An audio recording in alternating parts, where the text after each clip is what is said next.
நமது மெய்ப்பரும் நமது மீட்பரும் நமது ஆண்டவருமாகிய இயேசு கிறிஸ்துவில் பிரியமான உறவுகளே, அருள்கொடி இணையதளம் வழியாக வத்திக்கான் வானொலி நிகழ்ச்சிகளை நாம் உங்களுக்காக ஒளிபரப்புகின்றோம். தினந்தோறும் வத்திக்கான் வானொலி ஒளிபரப்பும் நாளாந்த நிகழ்ச்சிகளை உங்களுக்காக தூத்து வழங்குகின்றோம். தூத்து வழங்குபவர் உங்கள் அன்பிற்கினிய பேசாலை தாஸ்.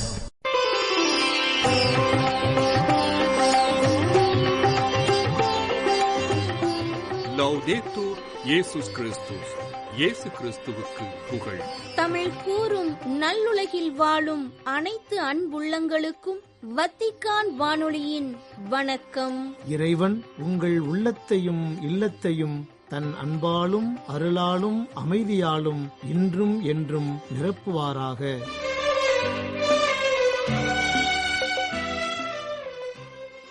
அன்பு நேயர்களே, வத்திக்கான் வானொலி இன்று உங்களுக்கு வழங்க இருப்பவை தடம் தந்த தகைமை மற்றும் பல் சுவை.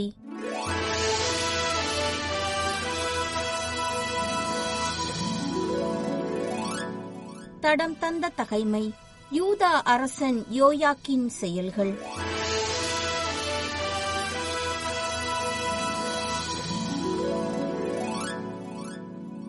யோயாக்கின் அரசனான போது அவனுக்கு வயது 18. எருசலேமில் 3 மாதமே அவன் அரசாண்டான்.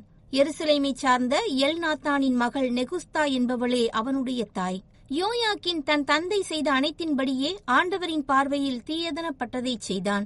அக்காலத்தில் பாபிலோனிய மன்னன் நெபுகத்நேசரின் படைவீரர் எருசலேமின் மீது படையெடுத்து வந்து நகரை முற்றுகையிட்டனர். அப்பொழுது பாபிலோனிய மன்னன் நெபுகத்நேசரும் வந்து நகரை முற்றுகையிட்டிருந்த வீரர்களோடு சேர்ந்து கொண்டான். எனவே யூதாவின் அரசன் யோயாக்கீனும் அவன் தாயும் அவன் அலுவலர்களும் தலைவர்களும் அதிகாரிகளும் பாபிலோன் மன்னனிடம் சரணடைந்தனர். அவனை பாபிலோன் மன்னன் தான் ஆட்சியேற்ற 8ஆம் ஆண்டில் சிறைப்படுத்தினான். பின்பு அவன் ஆண்டவரின் இல்லத்திலும் அரண்மனையிலும் இருந்த செல்வங்களையெல்லாம் எடுத்துச் சென்றான்.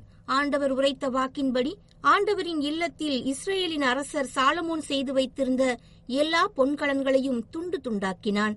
மேலும் அவன் எருசலேம் முழுவதையும், தலைவர்கள் அனைவரையும், ஆற்றல் வாய்ந்த 10,000 படை வீரர்களையும், சிற்ப கலைஞர்களையும், கொல்லர்களையும் நாடு கடத்தினான். நாட்டில் ஏழை மக்களை தவிர எவரையும் விட்டு வைக்கவில்லை. மேலும் அவன் யோயாக்கினையும் அரசனின் தாயையும் மனைவியரையும் அவனுடைய அதிகாரிகளையும் நாட்டின் தலைவர்களையும் எருசலேமிலிருந்து பாபிலோனுக்கு நாடு கடத்தினான். வலிமை வாய்ந்த 7,000 பேர்களை கொண்ட முழு படையையும், போர்த்திறனும் உடலாற்றலும் கொண்ட 1000 தச்சர்களையும் கொத்தர்களையும் அவன் சிறைப்படுத்தி பாபிலோனுக்கு கொண்டு சென்றான். யோயாயினுக்கு பதிலாக அவனுடைய சிறிய தந்தை மத்தனியாவை அரசனாக்கி அவரது பெயரை செதேக்கியா என்று மாற்றினான்.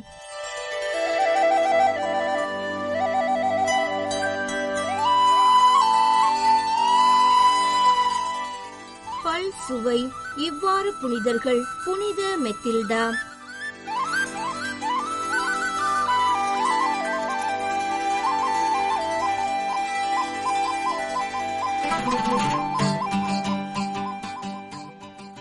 அன்பு நேயர்களே, நமது பழைய பாவ இயல்புகளை மாற்றி உயிர்த்த இறைவனை எதிர்கொண்டு செல்ல நம்மை நாமே தயாரிப்பதற்காக கொடுக்கப்பட்டுள்ள காலமே இத்தவக்காலம். இவ்வாரத்தில் இடம்பெறும் புனிதர்களான புனித ஜான் ஒகீல்வி, புனித யுலோஜியஸ், புனித லூயிஜி ஓரியன், புனித மெட்டில்டா, புனித ரொட்ரிக், புனித லூயிஸ் தி மரில்லா, கொலோன் நகர பேராயர் ஹெரிபெட் ஆகியோர் குறித்து இன்றைய நம் பல் சுவையில் காணலாம்.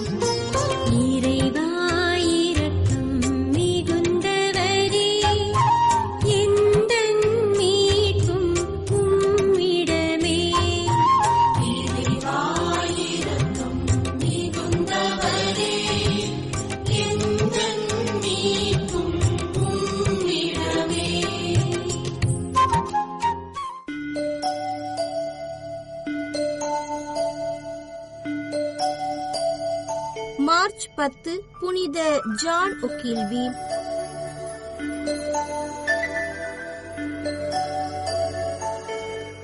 ஸ்காட்லாந்து நாட்டின் இயேசு சபை குருவும் ரோமன் கத்தோலிக்க திரு அவையின் புனிதருமான புனித ஜான் ஒகீல்வி வால்டர் ஒகீல்வி என்பவரது மூத்த மகன்.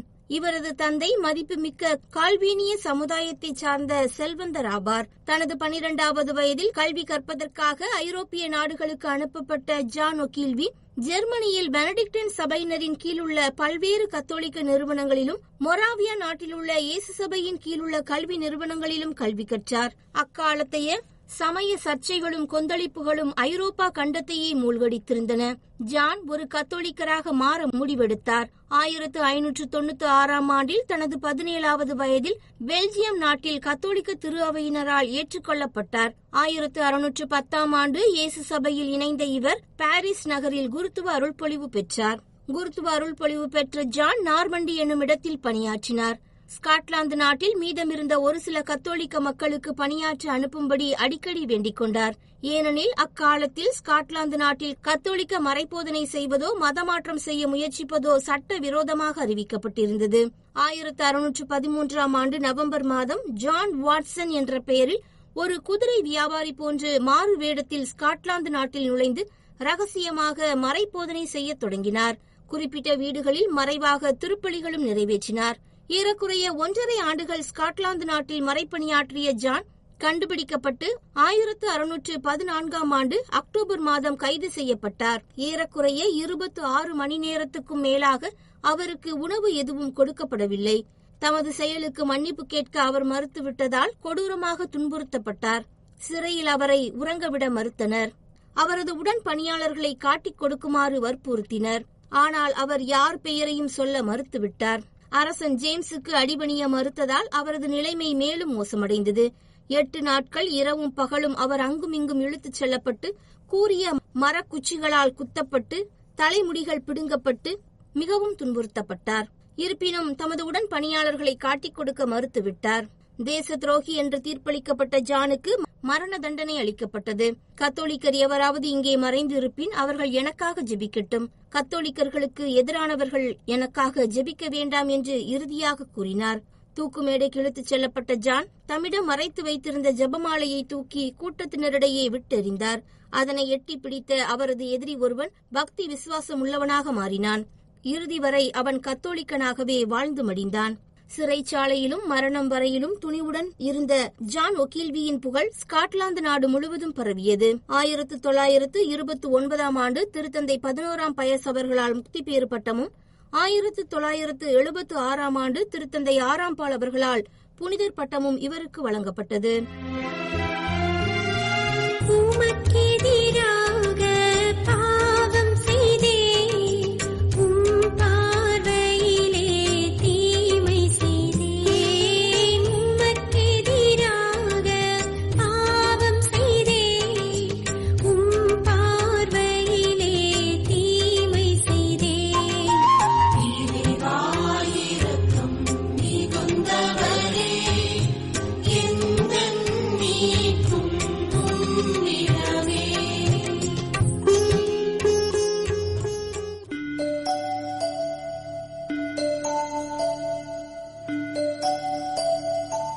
மார்ச் 11 புனித யுலேஜியஸ்.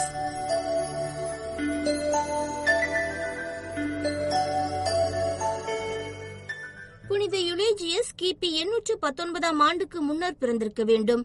848ஆம் ஆண்டில் கடலோனிய மற்றும் நவர்ரே ஆகிய பிரதேசங்களில் இருந்து கிறிஸ்தவ மக்களின் மத்தியில் மிகவும் பிரசித்தி பெற்ற மத குருவாக இருந்தார். ரோமர்களின் காலத்தில் யுலேஜியஸும் அவரது 5 சகோதரர்களும் 2 சகோதரிகளும் கொர்டோபா நகரில் அவர்களது தாயாரான இசபெல்லின் மேற்பார்வையில் உயர்தர கல்வி கற்று வளர்ந்தனர். புனித ஜோய்லஸ் அவர்களின் குருமடத்தில் தங்கி கல்வி பயின்ற யுலேஜியஸ் படித்து முடித்ததும் தமது தாயாரை கவனித்துக் கொள்வதற்காக வீட்டிலேயே தங்கினார்.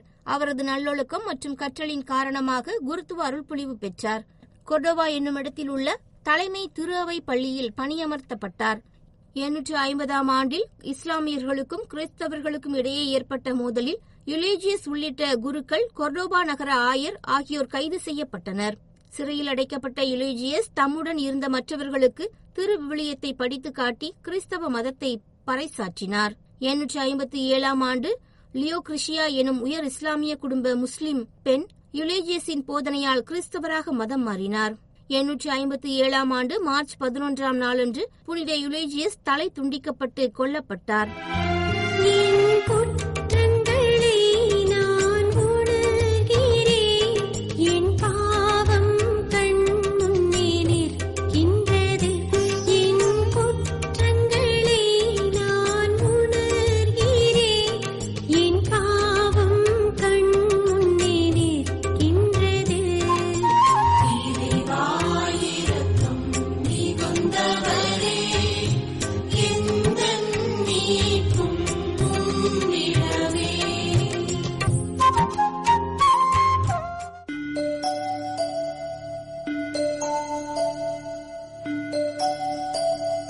மார்ச் 12 புனித லூயிஜி ஓரியன்.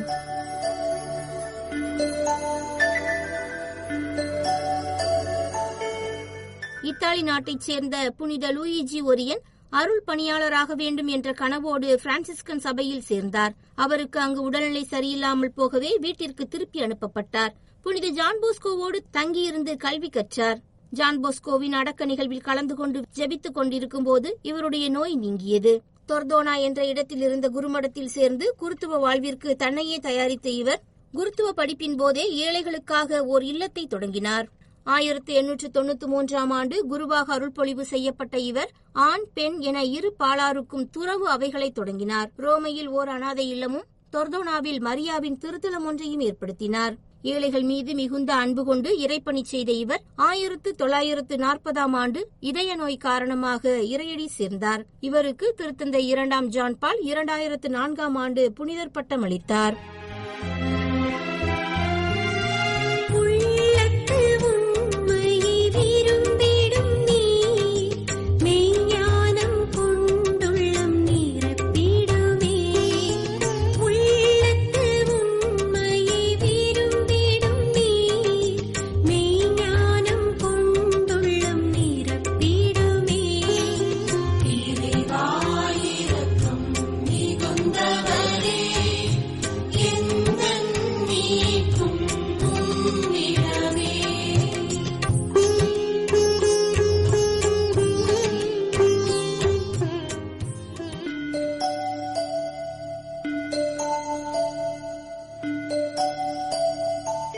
மார்ச் 13 புனித ரொட்ரிக்.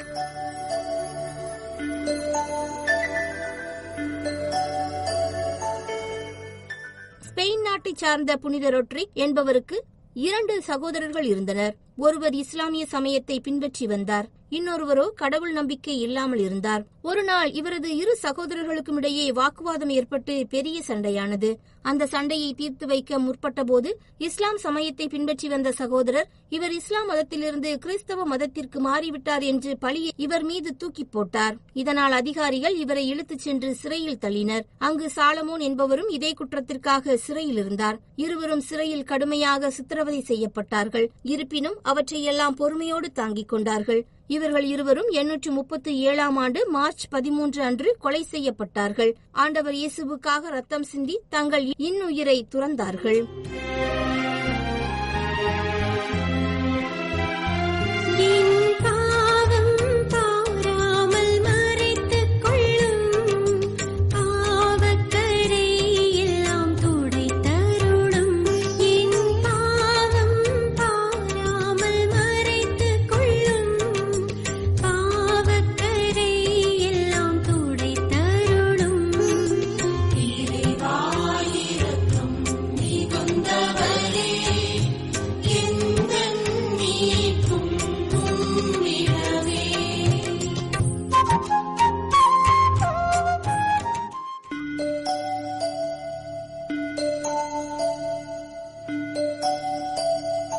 மார்ச் 14 புனித மெட்டில்டா.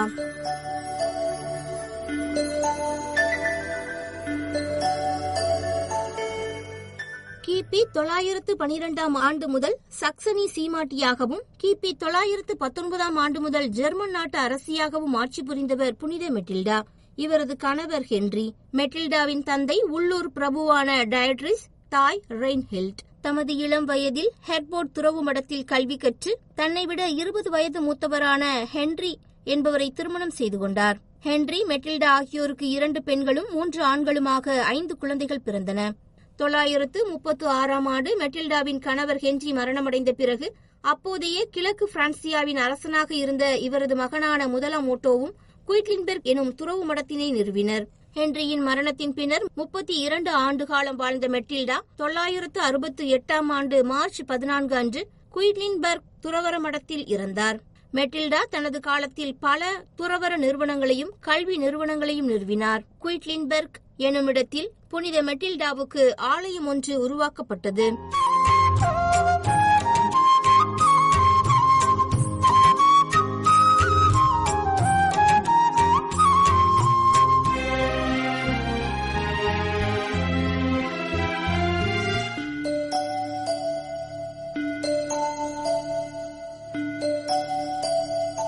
மார்ச் 15 புனித லூயிஸ் தி மரிலாக்.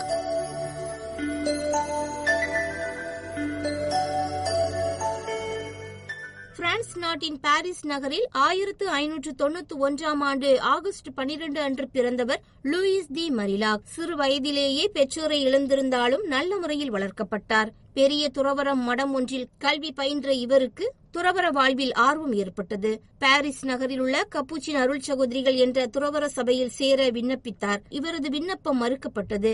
இதனால் மனமுடைந்து போன லூயிஸ் 22 வயதான 1613 ஆண்டு பிப்ரவரி 5 நாள் ஆண்டனி லீ கிராக்ஸ் என்பவருடன் திருமணம் ஏற்பட்டது. மகிழ்ச்சியுடன் இல்லற வாழ்வை மேற்கொண்ட மரிலாவுக்கு மைக்கேல் என்ற குழந்தையும் பிறந்தது. கடுமையாக நோய்வாய்ப்பட்ட இவரது கணவர் இவரை அன்புடன் கவனித்துக் கொண்டார். தனது கணவர் மரணமடைந்த பிறகு புனித வின்சென்ட் பவுலை சந்தித்து ஏழைகளுக்கும் தேவையில் இருப்பவர்களுக்கும் உதவி செய்யும் விதத்தில் துறவர வாழ்வை மேற்கொண்டார். பிறரன்பின் புதல்வியர் என்ற துறவர சபையை தோற்றுவித்தார். பாவிகளை மனம் திருப்புவதிலும் ஏழைகளுக்கு உதவி செய்வதிலும் ஆர்வமுடன் உழைத்தார். நோயாளிகளை கவனிக்க மருத்துவமனைகளும் ஆதரவற்றோரை கவனிக்க முதியோர் இல்லங்களும் இச்சபை சார்பில் அமைக்கப்பட்டன. மரிலாக் மக்களுக்கு செய்த சேவையை இயேசு கிறிஸ்துவுக்கு செய்த சேவையாக எண்ணினார். ஏழைகளிலும் கைவிடப்பட்டோரிலும் கடவுளை கண்டார். சிறப்பாக இவரது சபையினர் ஏழை பெண்களுக்கு உறைவிடம் அளித்து உணவு கொடுத்து பாதுகாத்து வந்தனர். போரில் காயமடைந்த வீரர்களுக்கும் மருத்துவ சேவை செய்தனர். இயேசு கிறிஸ்துவின் பெயரால் மக்களுக்கு சேவைகள் செய்து வந்த லூயிஸ் தி மரிலாக் 1660 ஆண்டு மார்ச் 15 அன்று மரணமடைந்தார். அவரது மரணத்தின் போது இவர் நிறுவிய 40க்கும் மேற்பட்ட கிளைகள் பிரான்ஸ் நாடு முழுவதும் பரவியிருந்தன. 1960 ஆண்டு திருத்தந்தை 23 ஜான் பால் இவரை கிறிஸ்தவ சமூக சேவகர்களின் பாதுகாவலராக அறிவித்தார். புனித லூயிஸ் தே மரிலாக்கின் அழியாத உடல் பாரிஸ் நகரில் இவர் வாழ்ந்த துறவர சபையின் சிற்றாலயத்தில் இன்றளவும் பாதுகாக்கப்பட்டு வருகிறது.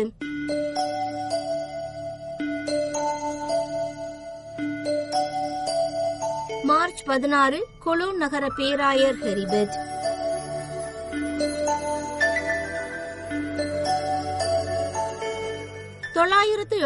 ஆண்டு ஓம்ஸ் எனும் நகரில் பிறந்த ஹெரிபெட் அரசர் ஹியூகோபின் மகன். அரசர் 3ஆம் ஓட்டோ அவர்களால் 994 ஆண்டில் தனது 24 வயதில் இத்தாலி நாட்டில் பேராலய கவுன்சிலராக தேர்ந்தெடுக்கப்பட்டார். அப்பொறுப்பை ஜெர்மனி நாட்டிலும் ஏற்ற இவர் ஓட்டோவின் நெருங்கிய நண்பரானார். 995 ஆண்டில் குருத்துவ அருள்பொழிவு பெற்ற இவர் கொலோன் நகரின் பேராயராக 999 ஆண்டு தேர்ந்தெடுக்கப்பட்டார். 1002 ஆண்டு ஓட்டோ பயணம் ஒன்றை மேற்கொண்ட போது திடீரென்று இறந்து போக அவ்விறப்பினால் பேராயர் ஹெர்பர்ட் பெரிதும் பாதிக்கப்பட்டார். இதனால் பல துன்பங்களை அனுபவித்து பல்வேறுபட்ட பிரச்சனைகளை சந்தித்தார். ஓட்டோவின் உடல் ஆகனிற்கு கொண்டுவரப்பட்டு அங்கு அடக்கம் செய்யப்பட்டது. ஓட்டோ இறந்ததால் அரசர் 2ஆம் ஹென்றி பதவியேற்றார். அவர் பதவியேற்ற நாளிலிருந்து ஆயருக்கு தொல்லை கொடுக்க ஆரம்பித்தார். ஆயரை கவுன்சிலர் பதவியிலிருந்து விலக வைத்து அவர் மேற்கொண்ட அனைத்து பணிகளிலும் துன்பங்கள் வரவழைத்தார். தான் மேற்கொண்ட அனைத்து துன்பங்களையும் இறைவனின் அருளால் பொறுமையோடு ஏற்ற பேராயர் ஹெர்பர்ட் தன் பணியை தளராமல் சிறப்பாக ஆற்றினார். ஏழைகளின் மேல் இரக்கம் கொண்டு செயல்பட்டார். அவர் இறந்த பிறகு கொலோனிலேயே அடக்கம் செய்யப்பட்டார்.